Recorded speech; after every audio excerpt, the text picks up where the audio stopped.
कैसे हैं आप सभी? आई होप अच्छे होंगे, राइट? चले हुए होंगे तो प्रजापति चैनल पर आपसे जो स्वागत करती हूँ और आज मैं आपके लिए लेके एक्सरसाइज 6.5 का क्वेश्चन नंबर 13 जो कि मोस्ट इंपॉर्टेंट है, तो प्लीज ध्यान समझिएगा, साथ ही लाइक शेयर करना मत भूलिएगा। ओके बच्चों, और अगर मेरे चैनल पर नए हैं तो प्लीज सब्सक्राइब जरूर कीजिएगा। ओके, तो आइए स्टार्ट करते हैं। देखिए, एक त्रिभुज एबीसी जिसका कोण सी समकोण है, मतलब कि हमें पता चल गया त्रिभुज एबीसी एक समकोण त्रिभुज है। अब इसकी भुजाओं सीए और सीबी पर क्रमशः बिंदु डी और ई स्थित है, तो सिद्ध कीजिए कि एई का स्क्वायर प्लस बीडी का स्क्वायर बराबर होना चाहिए एबी का स्क्वायर प्लस डी के स्क्वायर के। तो देखो, ऐसे तो आपको समझ में नहीं आएगा, बट मैं आपको इसे ड्रॉ के थ्रू समझाती हूँ। बहुत ही अच्छा सम है। देखिए, सबसे पहले तो हम क्या बना लेते हैं, एक त्रिभुज एबीसी बना लेते हैं। तो यहां से यहां तक मैं एक भुजा बना ली, ठीक है। दूसरी साइड हम यहां बना लेते हैं, वो भी हमें इतनी ही बड़ी बनानी पड़ेगी। ये देखिए बच्चों, अब क्या करेंगे, हम इन दोनों को मिला देते हैं। तो ये देखिए, आपके सामने एक ट्रायंगल बन रहा है, राइट। अब हमें क्या कहा गया है, इस त्रिभुज में जो सी है वो क्या है, समकोण है, मतलब कि ये हमारा 90 डिग्री का है। तो इसे हम नाम दे देंगे ए और इसे हम नाम दे देंगे बी। तो एक तरह से ए सी बी एक आपका त्रिभुज, समकोण त्रिभुज तैयार हो गया। अब आप सोच रहे होंगे मैडम यहाँ पर ये ब्लैक पेन से क्यों किया है, तो उसका भी रीजन अभी मैं बताती हूँ। चलिए, अब हमें क्या बोला गया है, भुजाओं सीए, तो सीए ये रही और सीबी ये रही भुजा, इनके ऊपर डी और बी बिंदु ई और डी स्थित है। तो मध्य में हम एक सीए रेखा की बात हो रही है तो बिंदु डी बना लेते हैं, राइट। और सीबी रेखा की बात हो रही है तो बिंदु ई बना लेते हैं बी सेंटर में। अब क्या करेंगे, हम इन दोनों पॉइंट्स को भी मिला लेते हैं, राइट बच्चों।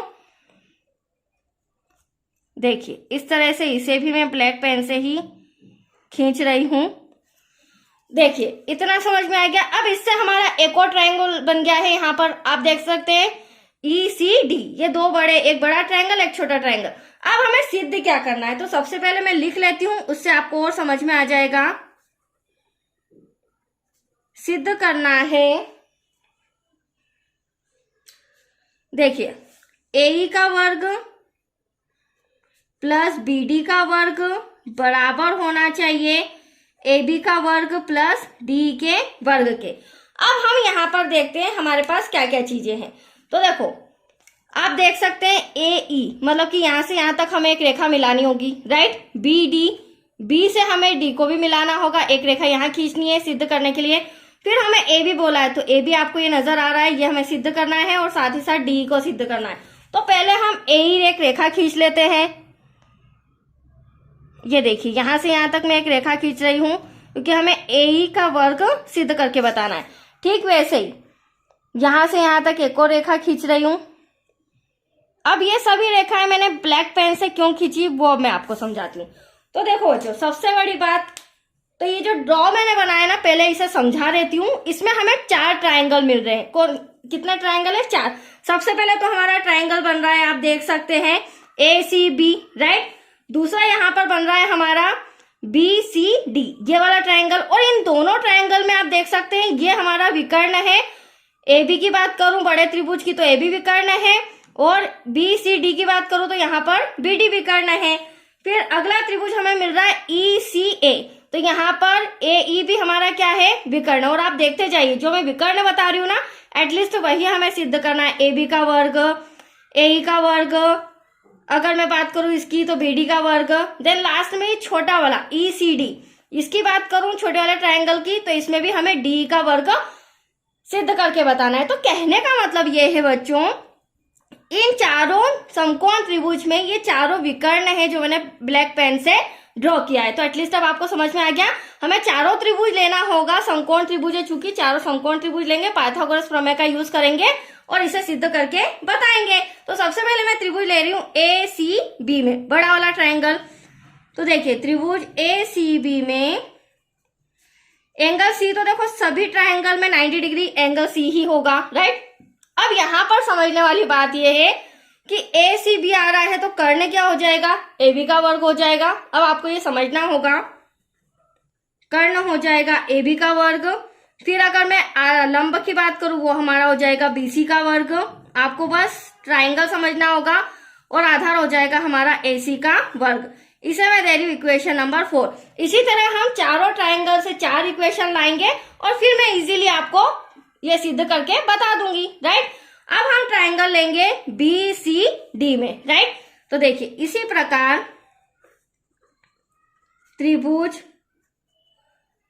BCD में एंगल जो C है वो भी हमारा क्या है, 90 डिग्री का है।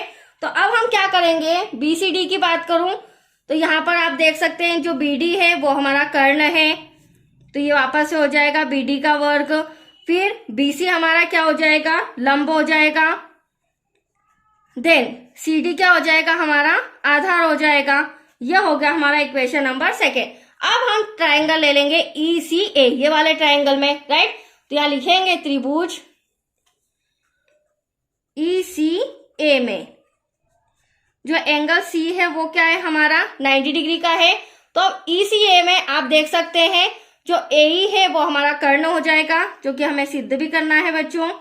साथ ही साथ EC हमारा क्या हो जाएगा, लंब हो जाएगा। और AC हमारा हो जाएगा आधार। ये हो गया हमारा इक्वेशन नंबर 3। यहां तक कोई डाउट? अब आप ये छोटा वाला ट्राइंगल देख रहे हैं ECD। अब मैं ये छोटा वाला ट्राइंगल ले रही हूं जिसे हम इक्वेशन 4 लाएंगे।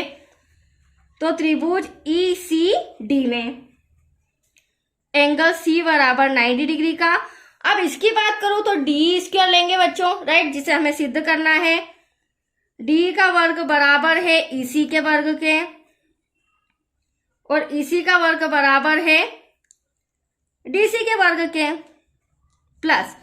अब इसे दे दिया हमने इक्वेशन नंबर 4। अब हम करेंगे क्या, देखो चारों इक्वेशन तो आ गई है। अब आप यहाँ पे आइए, सबसे पहले हमें सिद्ध करना है AE का वर्ग प्लस BD का वर्ग। इन चारों इक्वेशन में हमें AE नजर आ रहा है, एक तो यहाँ पर इक्वेशन 3 में, एक नजर आ रहा है इक्वेशन 2 में BD का वर्ग। तो मतलब लेफ्ट हैंड साइड तो हमें मिल गया, समीकरण 2 व 3। तो यहाँ क्या करेंगे बच्चों, सबसे पहले लेफ्ट हैंड साइड लाने के लिए समीकरण 2 व 3 को जोड़ेंगे। तो यहाँ लिखूंगी मैं समीकरण 2 व 3 को जोड़ने पर। अब देखिए समीकरण 2 क्या है हमारा, हमें सबसे पहले AE का वर्ग बोला है, तो हम यहाँ पर क्या लिख देंगे, AE का वर्ग। फिर बाद में BD का वर्ग है तो बाद में BD का वर्ग आ जाएगा इक्वल टू। अब इनके इक्वल का आ जाएगा, तो AE हमने पहले लिया है तो समीकरण 3 से हम यहाँ पे लिखेंगे EC का वर्ग प्लस AC का वर्ग प्लस समीकरण 2 से BC का वर्ग प्लस CD का वर्ग। यहां तक कोई डाउट? अब देखिए अब हमें क्या लेके आना है, right hand side. Right hand side हमारा AB प्लस DE है, तो AB आपको समीकरण 1 में नजर आ रहा है, ये रहा हमारा AB, राइट। और D ये रहा हमारा समीकरण 4 में। तो अब इन दोनों को मतलब कि राइट हैंड साइड को हम कैसे लेके आएंगे, तो ध्यान से समझिएगा। अब आप देख सकते हैं यहाँ पर जो EC और CD नजर आ रहा है, ये रहा हमारा EC, ये रहा हमारा CD, और ये हमें नजर आ रहा है समीकरण नंबर 4 में। तो EC और DC के प्लेस पर मैं क्या लिख सकती हूँ, D का स्क्वायर लिख सकती हूँ या नहीं, समीकरण 4 से। ठीक ऐसे जो AC और प्लस BC का वर्ग है, तो आप देख सकते हैं AC हमारा यहाँ पर नजर आ रहा है समीकरण 1 में, यहाँ AC भी नजर आ रहा है, BC भी नजर आ रहा है। तो समीकरण 1 और 4 से हम इन दोनों के प्लेस पर क्या लिख सकते हैं, AB का वर्ग और D का वर्ग। तो यहाँ पर थोड़ा सा कॉपी तिरछा कर रही बच्चों, क्योंकि कैमरा बीच में आ जाता है, समीकरण 1 व 4 से, राइट। तो लेफ्ट हैंड साइड तो हमारा इक्वल है AE का वर्ग प्लस BD का वर्ग, राइट। अब यहाँ पर समीकरण 4 से भी मैं ये नहीं लिखूंगी, क्योंकि हमें लेफ्ट हैंड साइड में पहले AB का वर्ग दिया है। तो समीकरण 1 से इसके प्लेस पर मैं क्या लिख देती हूँ, AB का वर्ग। तो यहाँ पर आ जाएगा AB का वर्ग, और यहाँ पर मैंने आपको बताया था EC प्लस CD, इनके प्लेस पर समीकरण 4 से मैं क्या लिख लेती हूँ, D का वर्ग। That's your answer. यही हमें सिद्ध करना था। इति सिद्धम AE का वर्ग प्लस BD का वर्ग बराबर होना चाहिए AB का वर्ग प्लस DE के वर्ग के। तो आया आपको समझ में? बहुत ही अच्छा सम था, कुछ भी नहीं है, आपको बस इसमें ड्रॉ समझना होगा, क्योंकि ड्रॉ इंपॉर्टेंट है। Then very simple. Okay, thank you बच्चों।